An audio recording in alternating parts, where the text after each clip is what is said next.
I pay $60,000 a year for my nephew's elite boarding school. I work 80-hour weeks managing the historic inn that I single-handedly saved from bankruptcy. This Thanksgiving, in front of a dining room full of guests, my family laughed as my nephew told me I was here to clear the plates, not to sit with us. They saw me as their servant and their ATM. So I sent one text that would not only cut them off, but would make that laugh. It wasn't new. I'd heard it my whole life. It was the sound of my family reminding me of my place. My name is Lily, and for as long as I can remember, I've been the shadow in my cousin Chloe's sunlit world. Growing up, it was the small things. When Chloe got an A on a test, my Aunt Catherine would put it on the refrigerator. When I got a perfect score, she'd nod and say, "That's nice, dear," before asking Chloe what she wanted for dinner.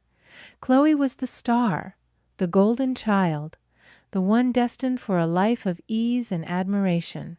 I was the responsible one, the sensible one, the one who was good at fixing things, which really meant I was good at cleaning up the messes others made. This inn, this beautiful historic lodge nestled in the heart of Vermont's Green Mountains, was my father's legacy. When he passed away, he left it to his sister Catherine. And Catherine, who loved the idea of being an innkeeper but not the work, nearly ran it into the ground. For 5 years it bled money. The paint peeled, the booking system was a mess of paper notebooks, and the reviews were brutal. I was in college studying hospitality management, and I watched the place I loved slowly die. So I stepped in. After graduation, I moved back. I didn't take a salary for the first 2 years. I worked 18-hour days. I rebuilt the website from scratch, implemented a modern booking system, redesigned the menu, and retrained the staff.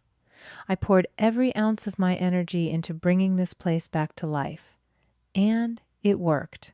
The inn became profitable. It became a destination. We were featured in travel magazines.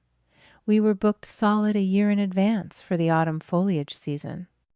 But the story everyone heard. The story my aunt told, it was about how she had bravely turned the inn around. My contributions were footnotes if they were mentioned at all. Chloe became the inn's creative director. She'd pick out new throw pillows and take credit for the ambiance I had spent countless nights designing. She'd post pictures of herself on the inn's Instagram, posing by the fireplace or strolling through the gardens, and people would comment on how wonderful and talented she was. Meanwhile, I was in the back office managing payroll, negotiating with vendors and dealing with burst pipes at 3 a.m. I was the manager, the handyman, the accountant, the ghost in the machine. And now here at Thanksgiving dinner, the machine was on full display. The dining room was packed, every table filled with guests, paying top dollar for the authentic Vermont experience I had curated. The air buzzed with cheerful conversation and the clinking of glasses. The scent of roasted turkey sage and cinnamon hung in the air. It was perfect, a perfect scene I had orchestrated. While Chloe sat with her friends, laughing and taking selfies, I was refilling wine glasses. While my aunt entertained guests with stories of her inn, I was in the kitchen, making sure the next course went out on time. I was wearing a black apron over my simple dress, my hair pulled back, my hands raw from peeling potatoes earlier that morning. I wasn't family at the head of the table. I was staff. Unpaid, unthanked, and now publicly humiliated staff. I cleared Mason's plate, his words still echoing in my ears. "Grandma says you're here to clear the plates, not to sit with us." The laughter that followed felt like a physical blow. I looked at Chloe, who was now showing her friends a new designer bag she'd bought online. I looked at my aunt, who was smiling at a guest completely oblivious, or perhaps indifferent, to the sting of her own son's words. They had what they wanted. A thriving business to take credit for, and a built-in servant to run it for them. And I had what? The quiet satisfaction of a job well done, it didn't feel like enough anymore. It felt like a prison I had built for myself. The dinner service ended around 10. I watched the last of the guests leave, their faces flush with wine and satisfaction, their voices full of praise for the charming and authentic experience. My aunt accepted their compliments as if she had personally cooked the turkey and baked the pies. I just smiled and nodded, collecting empty glasses, my apron stained with gravy, and a smear of cranberry sauce. It was over. The performance was done. Chloe and her friends had already disappeared upstairs, their laughter echoing down the hallway. My aunt was at the front desk, tallying up the evening's receipts, a triumphant look on her face. Thanksgiving was one of our most profitable nights of the year. I was in the kitchen stacking plates by the industrial dishwasher when she walked in. "That was a wonderful evening, Lily," she said, leaning against the steel counter. "Everything went perfectly." "I'm glad everyone enjoyed it," I said, not looking at her. My back ached. My feet throbbed. All I wanted was a hot shower and my bed. It did, she said, which reminds me, I was looking at the operating budget for next month. My stomach tightened. I knew this tone. It was the preamble to a request always framed as a necessity, always for the good of the inn. With the holidays coming up, expenses are a bit higher than usual. Decorations, seasonal staff bonuses. You know how it is. I kept stacking plates. The inn is profitable, Aunt Catherine. We have a 30% profit margin this quarter. We can afford bonuses. Yes, well, it's always good to have a cushion, she said smoothly, which is why I think it's important we all contribute a little extra this month. I was thinking you could put in your usual $2,500 contribution by the end of the week. I stopped, my hand holding a dessert plate sticky with the remains of pumpkin pie hovered over the stack. Usual contribution? I had never made a usual contribution. I managed her business. I lived in a small staff apartment on the property, and I took a modest salary. A salary I had to fight to get after the first 2 years of working for free. My contributions were the 18-hour days, the missed weekends, the fact that this inn was still standing. I turned to face her. What, $2,500? She had the grace to look momentarily flustered. Oh, you know, for the operating fund, to help with the overhead. Chloe contributes what she can from her influencing, but it's not always steady. The lie was so blatant, so insulting, it almost took my breath away. Chloe didn't contribute a dime. She cost money. Her influencing involved her getting free stays for her friends, expensing meals to the inn's account, and using the property as a backdrop for her endless stream of selfies. The $2,500 wasn't for the inn. It was for Chloe, for her car payment, her designer clothes, her trips to Boston for brunch. It was the Chloe tax, and I was being told to pay it. I wanted to scream. I wanted to pull out the accounting books I kept meticulously and show her the line items, show her the profits I had generated, show her the expenses tab that was filled with Chloe's name. I wanted to ask her if she thought I was stupid, if she thought I couldn't see exactly what she was doing. But I didn't. I just stood there, my knuckles white as I gripped the plate. It was Thanksgiving. The house was full of sleeping guests.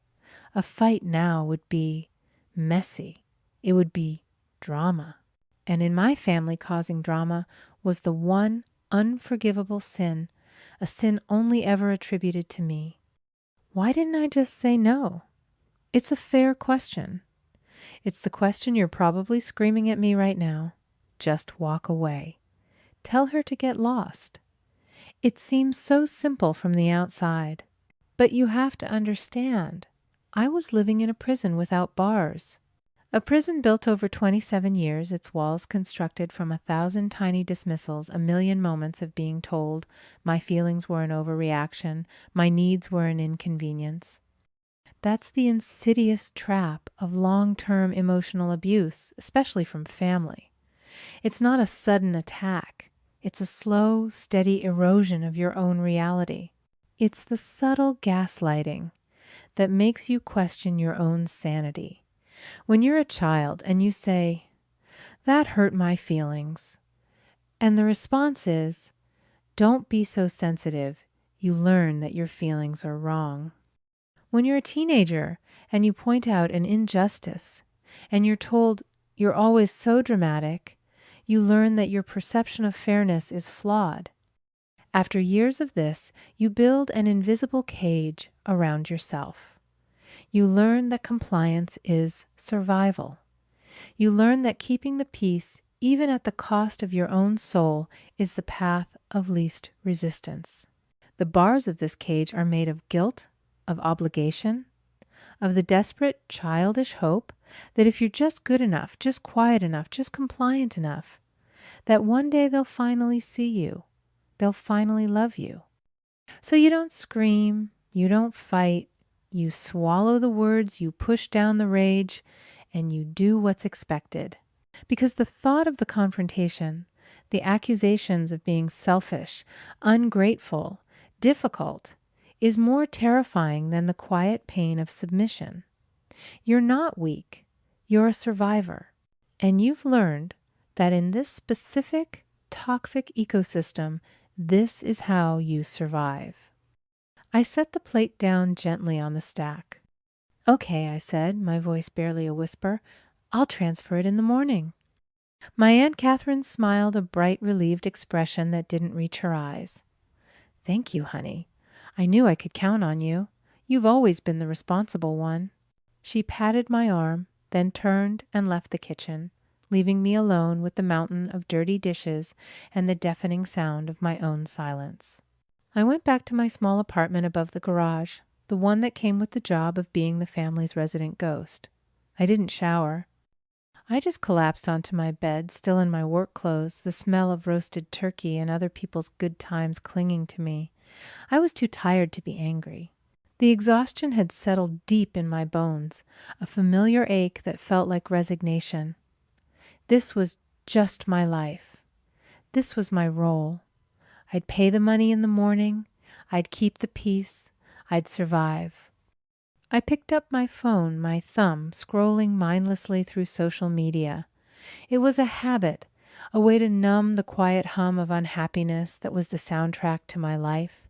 Pictures of friends, kids, vacation, photos, engagement, announcements. A whole world of normal, happy lives that felt impossibly distant. And then I saw it. A news story from Chloe posted just 10 minutes ago. It was a picture of her and two of her friends clinking champagne glasses in one of the inn's luxurious guest suites. Chloe was in the center, her head thrown back in laughter, looking radiant and carefree. But it was the caption that made the air leave my lungs. It read, "So grateful for family who knows their place. In life service with a smile." The winking emoji. The hashtags. It wasn't a subtle dig. It was a billboard. She was bragging about what had happened at dinner. She was mocking my humiliation, turning it into a clever little inside joke for her followers. She was laughing at me, not with the rest of the family at the dinner table, but with the entire world. Something inside me, a tightly wound coil of resentment I had been pressing down for 27 years, finally snapped. The numbness vanished, replaced by a white-hot rage that was so pure, so absolute, it felt like I was being burned alive from the inside out.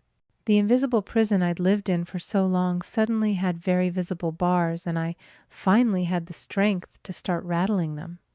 Her compliance would never earn their love. My quiet acceptance would never earn their respect. It only earned their contempt. They didn't see me as responsible. They saw me as a doormat, a convenience, a ghost who was also, apparently, an ATM. My fingers were trembling as I navigated away from Instagram, but not from fear. It was adrenaline. I opened my banking app. I looked at the automatic payment I had scheduled for the first of the month. $60,000. The annual tuition for Mason's private prep school in New England. A school he attended because I made it possible. A school that cost more than my entire college education. Then I thought of the $2,500 my aunt had just demanded, the Chloe tax. I closed the app and opened my messages. I found the conversation with my Aunt Catherine. Her last message was from a week ago, a link to an article about Vermont's best foliage spots with the note, "We should promote this on our social media." Our social media. I started typing. My thumbs moved with a certainty I hadn't felt in years. The words were cold, clinical, and final. I won't be transferring the $2,500 this month, and the $60,000 tuition payment for Mason's school will also be stopping effective immediately. I read it once, twice. There was no emotion in it, no anger, no explanation. It was a statement of fact, a business decision, the end of a transaction that had been one-sided for far too long. I hit send. The little blue delivered notification popped up under the message bubble. I stared at it. For a second, panic seized me. What had I done? The fallout would be immense. The anger, the accusations, the guilt trips.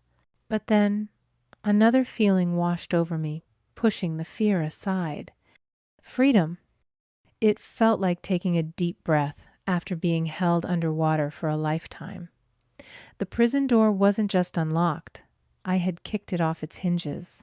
I didn't know what would happen next, but for the first time, I felt like I was in control of my own life. I was no longer the responsible one, the sensible one, the ghost. I was just Lily, and Lily was done. It took 3 minutes. For 3 glorious, heart-pounding minutes, my phone was silent. I sat in the quiet of my apartment, the message I'd sent glowing on the screen. It felt like I had pulled the pin on a grenade and was just waiting. The silence was the most beautiful sound I'd ever heard. Then the buzzing started. It was my Aunt Catherine. Her name flashed on the screen. I ignored it. A second later, a text message appeared. "Lily, I think you must have sent that to me by mistake. Please call me." Of course, the first move was always to pretend I was the crazy one, that I'd made a mistake, that this was all some misunderstanding I needed to clear up. I didn't respond. Then Chloe's name lit up the screen. No call, just a string of rapid-fire texts. "What is wrong with you?" "You can't be serious. Mason's future depends on that school. Are you trying to ruin my son's life because you're having a bad day?" My son's life. Not her own life, which my money also funded. She knew exactly which button to press. The guilt button, the one that had been installed in me since childhood. For a second, a flicker of the old panic surfaced. What if I was being selfish? What if I was ruining his future? But then Chloe's Instagram story flashed in my mind. Family who knows their place. The winking emoji.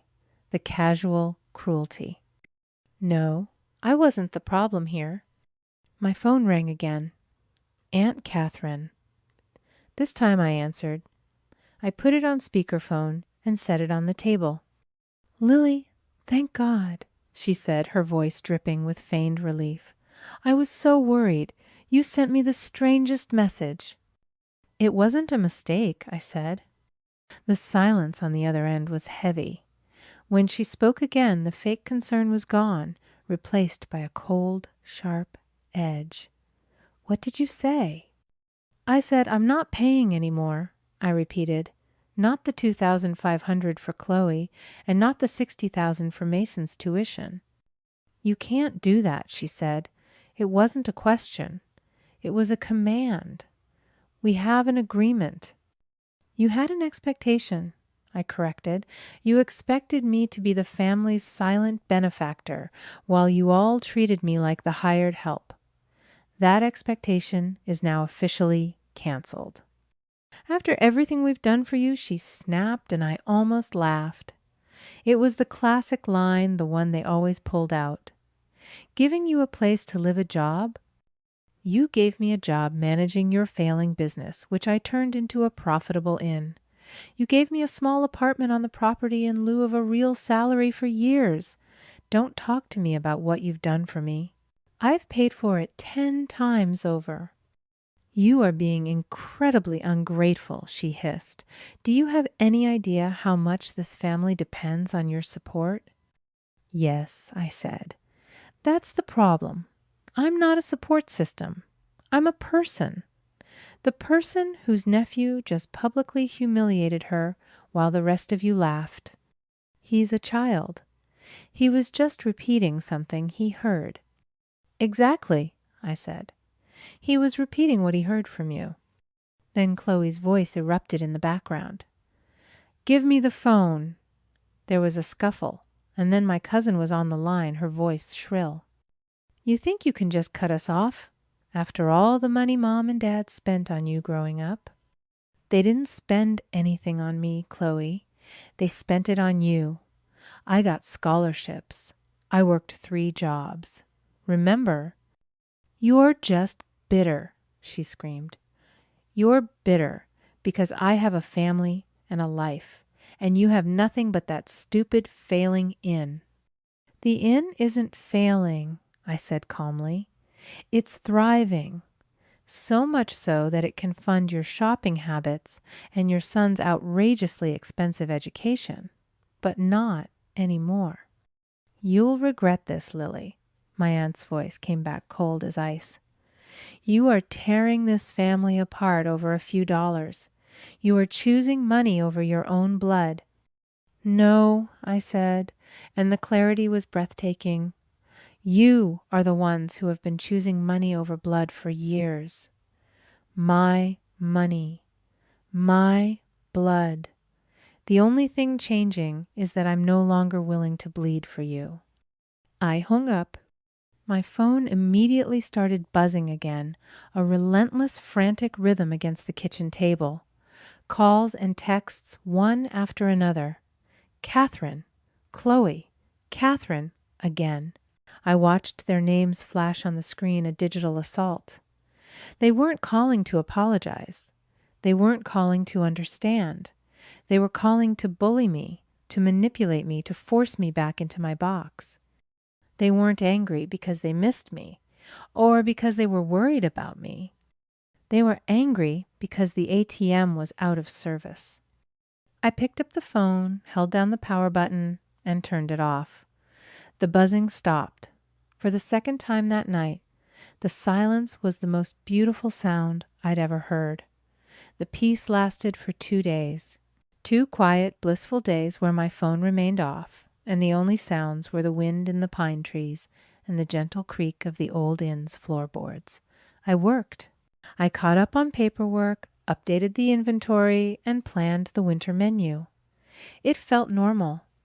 I let myself believe, just for a moment, that I had cut out the cancer and the body could begin to heal. But I had underestimated the sickness. On Sunday morning, I turned my phone back on. Not because I wanted to engage, but because I had to check for work emails. The barrage of notifications was expected. But it was an email from my friend Sarah, who lived in town, that made my blood run cold. The subject line was just, "Are you seeing this?" She had sent me a link to a popular travel review website.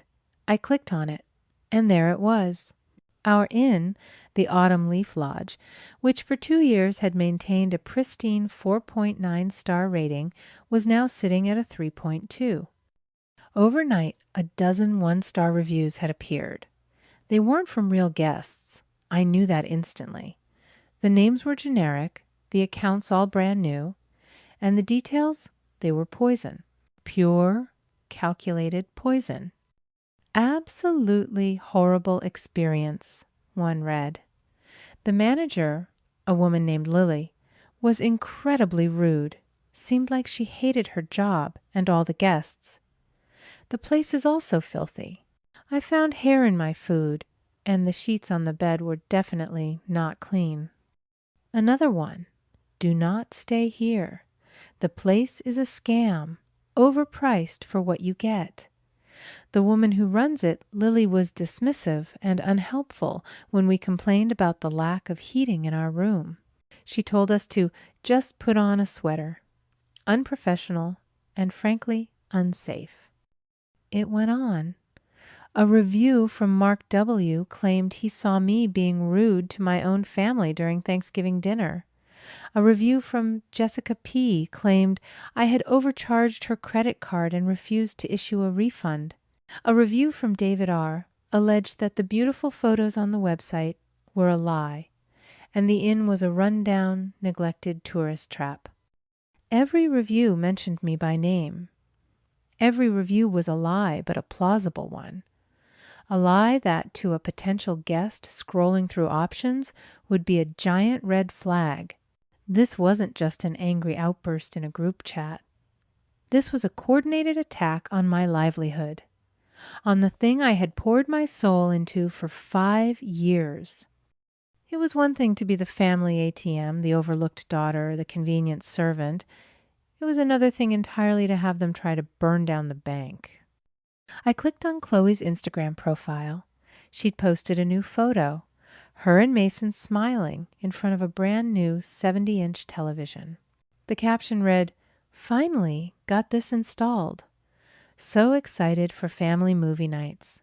So grateful for my amazing mom who makes it all possible." My $2,500, right there, mounted on her wall. I felt something break inside me. It wasn't rage anymore. It was a deep, hollow despair. They weren't just going to let me walk away. They were going to punish me. They were going to destroy the one thing I had built for myself, the one thing that gave me a sense of purpose and pride, and they were going to do it with smiles on their faces while taking selfies in front of their new TV. I felt utterly alone. I had set my boundary, and in return they had declared war. A war I didn't know how to fight. What could I do? Report the reviews as fake. The sites would investigate, but it would take weeks, months. The damage would already be done. The bookings for the lucrative Christmas season would dry up. The inn's reputation, which I had painstakingly rebuilt, would be in tatters. I thought about my father, David. He was an architect working on a massive project in Dubai. We weren't close, not in the way I'd always wanted. He was a man who communicated through action, not words. He'd helped with the down payment on the inn for Catherine years ago, a gesture to his late sister's husband's family. He'd check in with brief emails every few months. How's the inn? Profits up? Good. He was proud of my work ethic. I knew that. But he didn't understand the family dynamics. He saw Catherine as his responsible sister Chloe, as his bubbly niece. He didn't see the rot underneath. I had never asked him for help with them. It felt like a betrayal, like airing the family's dirty laundry. But now, sitting in the cold glow of my laptop screen, reading lies that could bankrupt me, I realized I was out of options. With trembling fingers, I opened my email. I started typing. "Dad," I wrote, "I'm sorry to bother you. I wouldn't be writing if it wasn't serious. Things here are not good." I told him everything. The years of being overlooked, the financial demands, the Thanksgiving dinner, Mason's comment, Chloe's Instagram post. I told him about my message about cutting them off. And then I told him about the reviews. I attached screenshots of everything, the texts, Chloe's post, the dozen one-star reviews that had appeared overnight. "I don't know what to do," I finished. "They're trying to destroy the inn. They're trying to destroy me. I'm sorry. I had no one else to tell." I hit send. And then I cried. Not loud, angry sobs, but the quiet, hopeless tears of someone who had just admitted defeat. Thousands of miles away, in a sterile, glass-walled office overlooking the Dubai skyline, David read his daughter's email. He read it once, his expression hardening. He read it a second time, a muscle in his jaw tightening. Then he opened the attachments. He saw the picture of his niece Chloe laughing, with the caption about family knowing their place. He saw the one-star reviews, the lies, the mention of his daughter's name again and again. He saw the screenshots of his sister's messages demanding money. For years, David had been a ghost in his daughter's life. He told himself it was because of work, the distance, the time zones. He told himself Lily was strong, independent, that she didn't need him the way his sister seemed to need his financial backing. He'd send money for the inn's upkeep, see the positive profit reports Lily sent back and think, good, she's handling it. He saw her responsibility not as a burden she was forced to carry, but as a sign of strength. He had been proud of her from afar. And so wrong. The email wasn't just a cry for help. It was an indictment of his absence, of his blindness. Ghosts of memory flickered in his mind. A phone call years ago where Catherine had casually mentioned Lily was a little too serious, and he'd laughed it off. A Christmas visit where he'd noticed Lily doing all the work while Chloe held court, and he'd thought, that's just Lily, always so helpful. He'd failed her. He had been the guardian, the one person who should have been watching, and he had looked away. His own sister was using his money, the money he gave to preserve a family legacy, to exploit his own daughter. The thought was a shard of ice in his gut. This wasn't just a family squabble. This was a betrayal on a fundamental level. He had been funding Lily's prison. His grief for his late wife Lily's mother was a constant, quiet ache. He had promised her he would always look after their girl, and he hadn't. He had let his sister-in-law, a woman he now saw was steeped in bitterness and envy, raise his daughter in her shadow. This was a debt he hadn't realized he owed, and the interest he now understood had been compounding for years in his daughter's silent pain. His decision was instant. His rage was cold and absolute. He stood up, walked to the window, and looked out at the sprawling, futuristic city below. Then he pulled out his phone. He didn't call his sister. He didn't call his niece. He called his executive assistant. "Cancel my meetings for the rest of the week," he said, his voice level, devoid of emotion. "Book me the first available flight to Burlington, Vermont, and get my lawyer on the phone. Tell him it's a family matter. Tell him it's urgent." I didn't expect a reply. Not really. Maybe a brief. Sorry to hear that in a few days after he'd had time to process it. My father wasn't a man of emotional words. So when my laptop pinged with a new email less than an hour later, my heart jumped into my throat. The subject line was just my name, Lily. The message itself was even shorter. "I've read your email. I am on the first available flight. I will be home Monday morning. Do not speak to them. Do not respond to the reviews. Do not do anything until I get there." It wasn't signed Dad or Love Dad. It was just his name, David. It wasn't a comforting message. It was a command, a set of instructions from a man who solved problems by issuing directives. And for the first time in my life, I felt a profound sense of relief in being told what to do. I wasn't alone anymore. Help was coming. The weekend was the longest of my life. I kept the inn running, a hollow smile plastered on my face as I checked guests in and recommended hiking trails. But my stomach was in knots. The negative reviews kept coming. Not as many as the first night, but a slow, steady trickle. 2 more on Saturday, 3 on Sunday, each one a fresh stab. On Saturday afternoon, the phone rang at the front desk. It was a woman from New York who had booked our most expensive suite for the week of Christmas. "I was just looking through some recent reviews," she said, her voice hesitant, "and I'm a bit concerned. There are several comments about the manager being rude and the rooms being unclean. Is there a new manager?" I closed my eyes. "No, I'm the manager," I said, my voice tight. "My name is Lily. I can assure you those reviews are not accurate. We've had a targeted harassment campaign from a disgruntled family member." The words sounded insane as I said them out loud. There was a pause on the other end. "I see," the woman said, though her tone made it clear she didn't. "Well, I think for that price, we can't take the risk. I'd like to cancel my reservation, please." I processed the cancellation, my hands shaking. $7,000. Gone. Just like that. Chloe and my aunt must have sensed my silence was not a surrender, but a standoff. They seemed to take my lack of response as a victory.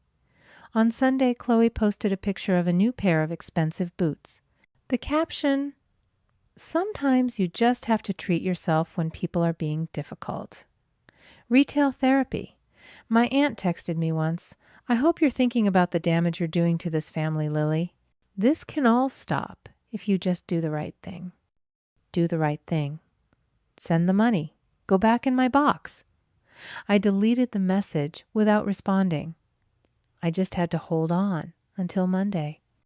Monday morning arrived gray and overcast. I was in the office at 6 a.m., staring at the reservation system, watching 2 more cancellations for the holiday season come in. The reviews were working. They were bleeding me dry. At 9:30, a black rental car I didn't recognize pulled into the inn's private driveway. A man got out of the driver's seat. It was my father. He looked tired. The flight from Dubai was brutal, and the lines of exhaustion were etched around his eyes. But he stood tall, his posture ramrod straight, wearing a simple, well-tailored travel blazer that somehow made him look more imposing than any 3-piece suit. He wasn't looking at the inn. He was looking for me. I met him on the porch. He didn't hug me. He wasn't a hugger. He just put his hands on my shoulders and looked at me, his eyes searching my face. "Are you okay?" he asked, his voice low. "No," I said, and the single word felt like opening a floodgate. Tears I didn't even know I was holding back welled in my eyes. "I know," he said. "We'll fix this. Where are they?" "Aunt Catherine is in the main office. Chloe is probably still in her suite." "Good," he said, his hands dropping from my shoulders. "Go to your apartment. Stay there until I come get you." It was another command, and again I felt nothing but relief. I did as he said. From my apartment window, I watched him walk into the main lodge with a calm, deliberate stride. He wasn't angry. He was something far more terrifying. He was resolved. 20 minutes passed. Then I saw my aunt hurry out of the main lodge, her face pale, and knock on the door of Chloe's suite. A few minutes later, they both walked back toward the main office. Chloe looking annoyed, and confused my aunt looking terrified. Another 10 minutes. Then a knock on my apartment door. It was my father. "It's time," he said. We walked to the inn's private library, a room we rarely used. My aunt and Chloe were already there, sitting on one of the leather sofas. Mason was nowhere to be seen, probably parked in front of his new television. They both stood when we entered. "David, this is all a huge misunderstanding." My aunt began, her voice high and strained. My father held up a hand, silencing her. He didn't raise his voice. He didn't have to. The authority in the room was absolute, and it was all his. "Sit down, Catherine." "You too, Chloe," he said, his voice quiet but unyielding. "Lily, have a seat next to me." We sat on the sofa opposite them. The air in the room was thick with tension. "I flew 17 hours to be here," my father began, his gaze fixed on his sister-in-law, "because my daughter sent me an email that made it very clear that this family is in crisis. So before I make any decisions, I want to hear your version of events. I want you to explain to me why you think it's acceptable to demand money from my daughter and then try to destroy her reputation when she says no. And I want you to be very, very careful with your answer." I watched my aunt compose herself, smoothing the skirt of her expensive dress. She was a master at this, at shaping a narrative to fit her needs. She adopted a look of pained maternal concern, the kind she used when Chloe had a minor social setback or when a guest sent back a steak. "David, of course," she began, her voice soft and reasonable. "I'm so glad you're here to help us sort this out. Lily is, well, she's very sensitive. Always has been. I think this is all just a massive overreaction." I could see the wheels turning, the story taking shape. I was the fragile, emotional niece. She was the steady, patient matriarch trying to manage my unreasonable outburst. "The money," she continued with a dismissive wave of her hand, "was simply a suggestion.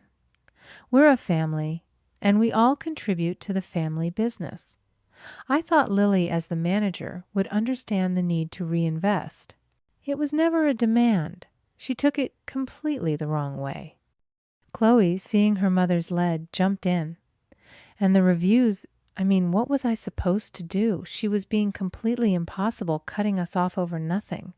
I had a bad experience with the manager, so I left an honest review. It's called freedom of speech." Her voice was laced with the indignation of someone who truly believed they were the victim. "You called your own cousin a rude, unprofessional manager of an inn you live at for free," I said quietly, unable to stop myself. "I was speaking as a guest," Chloe retorted, as if that explained everything. "You ruined my Thanksgiving. You were so cold and dramatic, it created a hostile environment. My friends felt it too. We were just sharing our authentic experience." Authentic. The word hung in the air, a monument to her delusion. I looked at my father. He hadn't moved. His face was a blank mask, his eyes fixed on Chloe, then on my aunt. He let them talk. He let them spin their web of half-truths and outright lies for another 5 minutes. My aunt explained how I'd always been a bit of a loner, how I didn't understand the pressures of running a high-end establishment. Chloe complained that I'd always been jealous of her, that this was just my way of trying to steal her spotlight. They were destroying themselves. With every word they painted a clearer picture, not of my instability, but of their own breathtaking entitlement. They had no idea they were digging their own graves. They thought they were burying me. Finally, when they paused to take a breath, my father spoke. His voice was still quiet, but it cut through the room like a razor. "Thank you for that clarification," he said. He leaned back on the sofa, steepling his fingers. "I've been thinking a lot about this inn since I've been away, about its legacy." "Your mother," he said. Looking at Catherine, loved this place. Her grandfather built it. It was meant to be a sanctuary, a place of peace. My aunt nodded eagerly. "Exactly. That's what I've always tried to preserve." And I wanted to honor that my father continued, his eyes unblinking. "Which is why 2 years ago, when the inn was on the verge of bankruptcy under your management, I decided to step in." Catherine's smile faltered. "You've always been so generous with your help, David." "I'm not talking about the $500 a month I sent for upkeep," he said. "I'm talking about the renovation, the new wing, the kitchen upgrades, the landscape overhaul." The air in the room went still. Chloe stopped looking at her phone. "The total cost of that renovation," my father said, speaking slowly and deliberately, "was $2 million, and I was the investor who funded 70% of it. The color drained from my aunt's face. She looked like she'd been struck by lightning. Chloe's mouth opened, then closed. I just stared at him. I had no idea. The loan documents, the investment papers my aunt had handled, all of it, telling me it was a loan from a private equity firm that wished to remain anonymous. $1.4 million, my father said, letting the number settle in the silence. An investment I made under one condition. He turned his gaze to me. I made the investment because Lily was running this inn, because I saw her reports. I saw her work ethic. I saw her turning this place around from the mess you had made of it, Catherine. I didn't invest in the property. I invested in my daughter. He let that sink in, then turned back to my aunt. You were a liability. She was the asset. My investment was safe because she was here working 18-hour days protecting it, protecting my money. My aunt was white as a sheet. She looked from my father to me and back again, comprehension dawning in her eyes. It was a look of pure, unadulterated horror. So you can imagine my concern. My father's voice dropped even lower, becoming dangerously soft, when I receive an email from my daughter, the asset, telling me that my niece, whose entire lifestyle is funded indirectly by the success of my investment, has launched a public online campaign to systematically destroy that same investment. He looked at Chloe now, and for the first time I saw her confident facade crumble completely. She looked like a child who had just been caught setting fire to her own house. Those 1-star reviews, Chloe, they aren't just you speaking your truth. They're a direct attack on my capital. That's not family drama. In the world I come from, that has other names. Tortious interference. Defamation. A deliberate attempt to devalue a multi-million-dollar asset.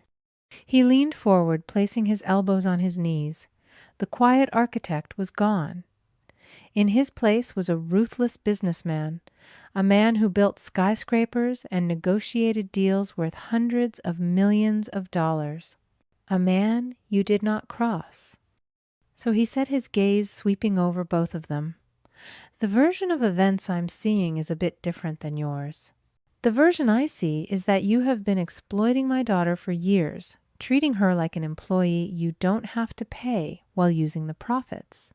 She generated profits that should have been repaying my investment to fund your lifestyles. And when she finally, rightfully cut you off, you tried to burn the whole thing to the ground.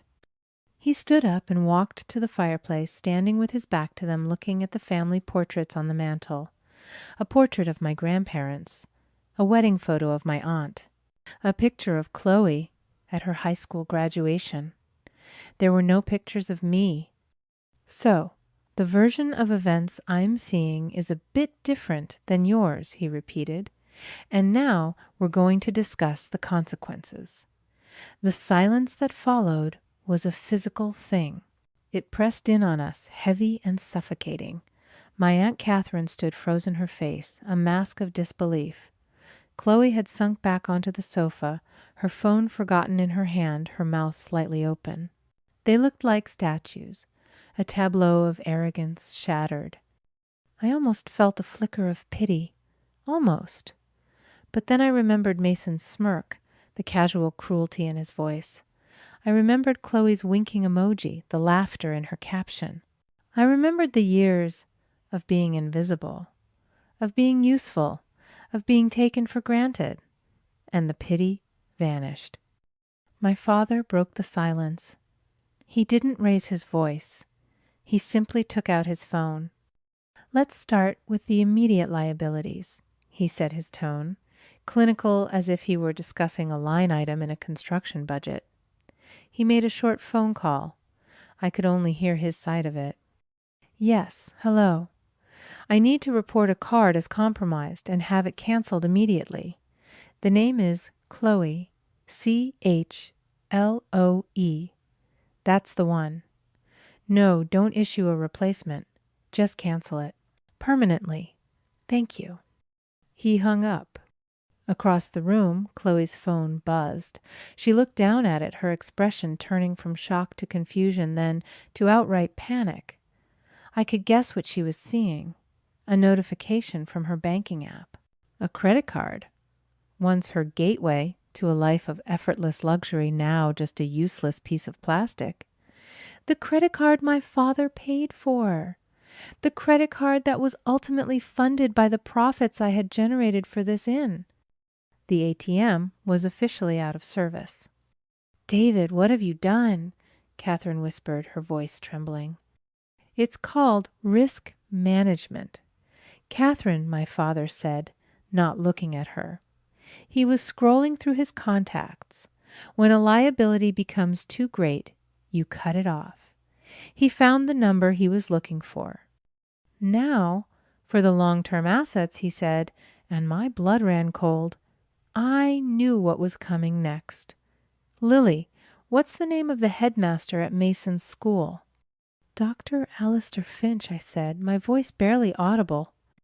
My aunt finally moved. She took a step forward, her hands clasped in front of her as if in prayer. David, no, please. You can't. It's Mason. He's just a child. He doesn't understand. My father ignored her. He dialed the number and put the phone to his ear, his eyes locked on my aunt's terrified face. Yes, Dr. Finch, please. This is David calling. I'm calling. Regarding my grandnephew Mason. That's right. I'm the one who established and funds his tuition account. He paused, listening. Yes, he is a bright boy, which is why it's such a shame. I'm calling to inform you that all funding for that account will cease effective immediately. He will not be returning after the holiday break. Catherine let out a sound, a strangled sob. No. David, please, you can't take that away from him. His future, my father's voice was like ice. His future is your responsibility, Catherine, not mine, and certainly not Lily's. You were willing to sabotage my daughter's livelihood to pay for his education. You made your choice. These are the consequences. He hung up the phone. And then, the moment I had unknowingly been waiting for my entire life happened. My Aunt Catherine, the woman who had always held all the power, the woman who had dismissed and diminished me for years, turned to me. Her face was crumpled with desperation, tears streaming down her cheeks. The matriarch was gone. In her place was just a terrified woman who had lost control. Lily, she begged, her voice cracking. Honey, please, talk to him. Tell him to stop. You can fix this. He'll listen to you. For a second, the old compliant Lily almost surfaced. The girl who always smoothed things over, who always kept the peace. The urge to say, it's okay, we'll figure it out, was a reflex, a deeply ingrained survival mechanism. But I looked at her, at this woman who had just hours ago been ready to let me fail, who had laughed at my humiliation, who had demanded money from me with a smile. And I looked at my father, who was watching me, his expression unreadable, waiting to see what I would do. He wasn't going to save me from this. This was my decision, my moment. I took a breath. There's nothing to talk about, Aunt Catherine, I said, and my voice didn't shake. This is between you and my father. I didn't raise my voice. I didn't accuse. I just stated a fact. I was no longer the family mediator. I was no longer the emotional shock absorber. I was stepping aside and letting the consequences land exactly where they belonged. The look on her face, the shock, the realization that her last line of defense, her compliant niece, was gone, was the most satisfying thing I had ever seen. The illusion wasn't just cracked. It had been shattered into a million pieces. My father left the library without another word.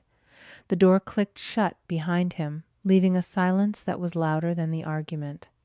Chloe was staring at the spot where he had stood her face, a mixture of shock and fury. My aunt just sat there looking at her hands, completely defeated. I stood up. "I'm going back to my apartment," I said to the empty room. No one responded. I walked out, leaving them to sit in the ruins of the world they had built. The next 2 days were quiet. I didn't hear from anyone. The inn ran as usual. I checked guests and answered emails and oversaw the kitchen staff. It was a strange, suspended reality. The storm had passed, but the wreckage was still all around us, and I didn't know who was going to be tasked with cleaning it up. On Wednesday afternoon, I got a text from my father. It was just a link to an Instagram video. No other text. I clicked on it. It was Chloe. She was sitting in her perfectly decorated suite, the one with the 4-poster bed and the fireplace. The lighting was soft and flattering. She was wearing a simple cream-colored cashmere sweater, something meant to look humble and sincere. Her makeup was immaculate, but her eyes were red-rimmed, as if she had been crying for hours. It was a masterful performance. She looked directly into the camera, took a shaky breath, and began. "Hi, everyone," she said, her voice a soft, tremulous whisper. "I wanted to come on here and talk about what happened over the holiday. Things have been very difficult for my family. A private matter was made public, and a lot of things were said and done that I deeply regret." She paused, dabbing at the corner of her eye with a delicate finger. There were no actual tears. "I've been doing a lot of soul-searching," she continued, "and I realized that my actions contributed to a painful situation. I was under a lot of stress, and I acted out in a way that was not reflective of my true character. I am sorry if my words hurt anyone. It was never my intention to cause harm. Family is the most important thing to me, and I hope that in time we can all heal and move forward from this unfortunate misunderstanding." She finished with a watery, brave little smile and blew a kiss at the camera. The video ended. I watched it 3 times. It was a masterclass in a non-apology. She never mentioned me. She never mentioned the 1-star reviews. She never took responsibility for the lies or the attack on my career. It was all vague references to stress and misunderstandings. She was sorry if people were hurt. She was the victim of a private matter made public. She hadn't learned a thing. I scrolled down to the comments. The first wave was from her loyal followers, a chorus of support. "Stay strong, Chloe. We love you. Haters are gonna hate. You're a queen. Family drama is the worst. Sending you so much love." But then the tide began to turn. The video had been up for less than an hour, but people who knew the story or who could just smell insincerity from a mile away started to weigh in. "This is the fakest apology I've ever seen," one comment read. It had over 100 likes. Another one chimed in, "She's sorry her dad took away her credit card. That's what she's sorry about." Then came the dissection. Notice how she never mentions her cousin by name. Notice how she says, "I'm sorry if my words hurt anyone." This isn't an apology, it's a PR statement, and a bad one at that. Someone else replied, "Her cousin who runs the inn she was trying to destroy, you mean? Yeah, funny how she left that part out." It was a feeding frenzy. People started tagging the brands Chloe worked with the boutique clothing lines and local jewelry makers who paid her to post photos. Vermont style, is this really who you want?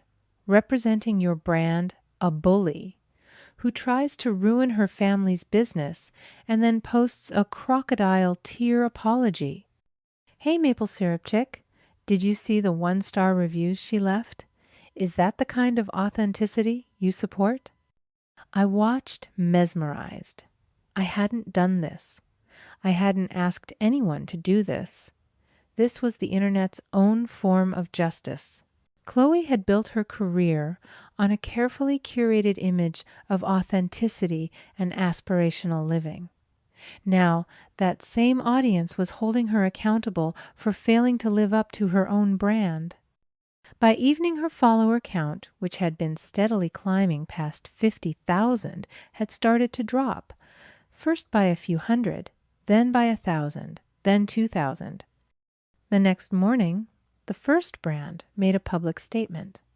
It was a small local skincare company that had featured Chloe in their fall campaign.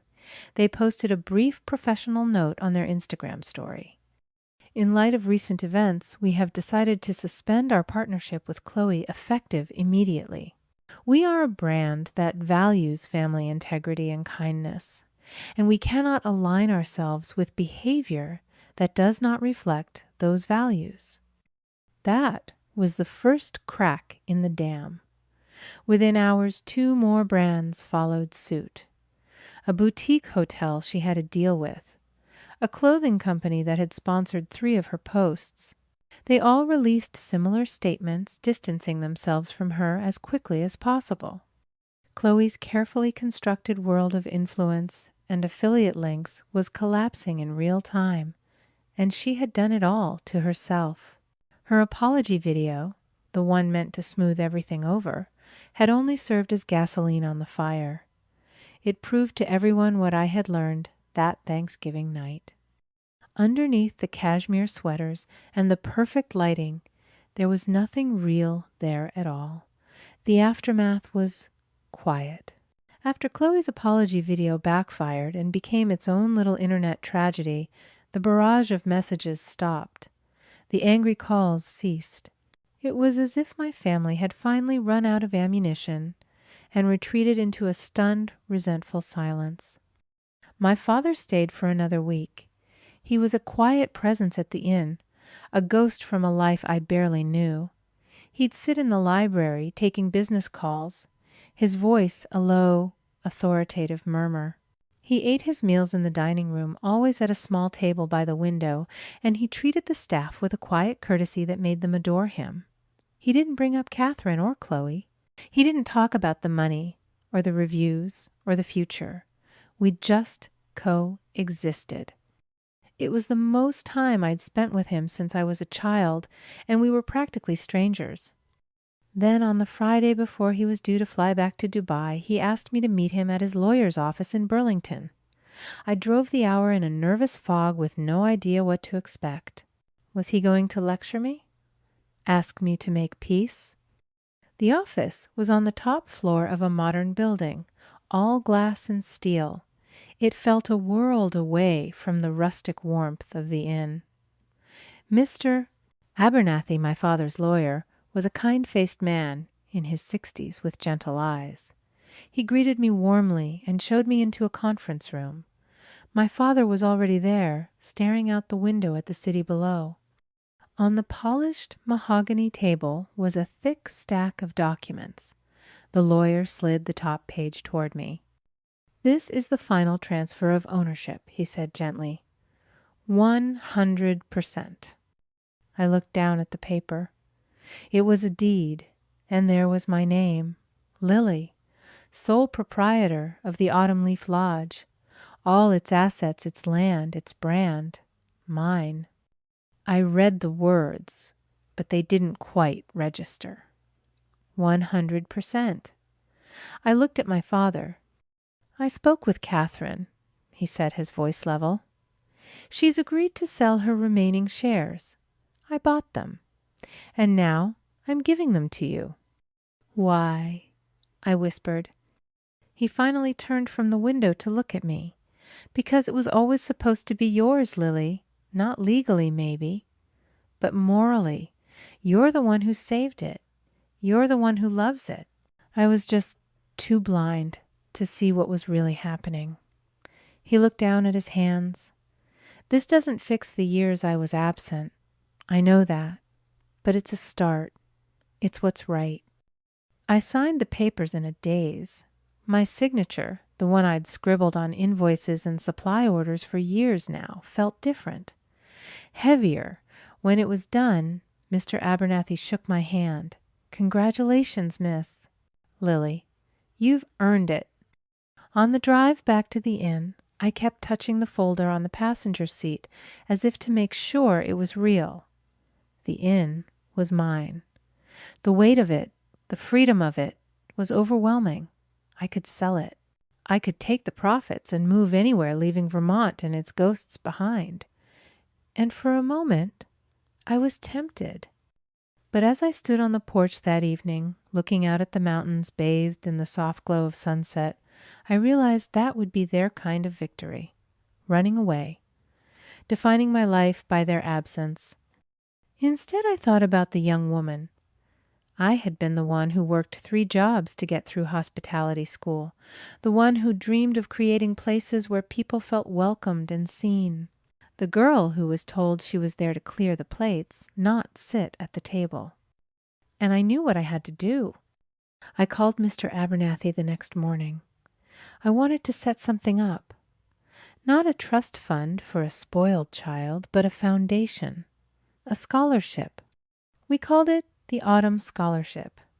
It would be funded by a percentage of the inn's profits dedicated to helping young students in Vermont entering the hospitality industry. Kids with passion but no resources. Kids who were used to clearing the tables instead of sitting at them. Kids who, like me, just needed someone to invest in them. It wasn't about revenge. It wasn't about proving a point anymore. The fight was over. This was about what you do after you win. You don't burn the world down. You plant a garden. You take the pain, the injustice, the years of being told you're not enough, and you turn it into fuel. Fuel to build something better. Something that ensures the next Lily doesn't have to fight so hard just to be seen. You take your legacy, the one they tried to deny you, and you give it away piece by piece to those who need it most. That I was beginning to understand was the only victory that truly mattered. My father and I run the inn together now. It's quiet work. We don't talk much, not about the past anyway. We don't need to.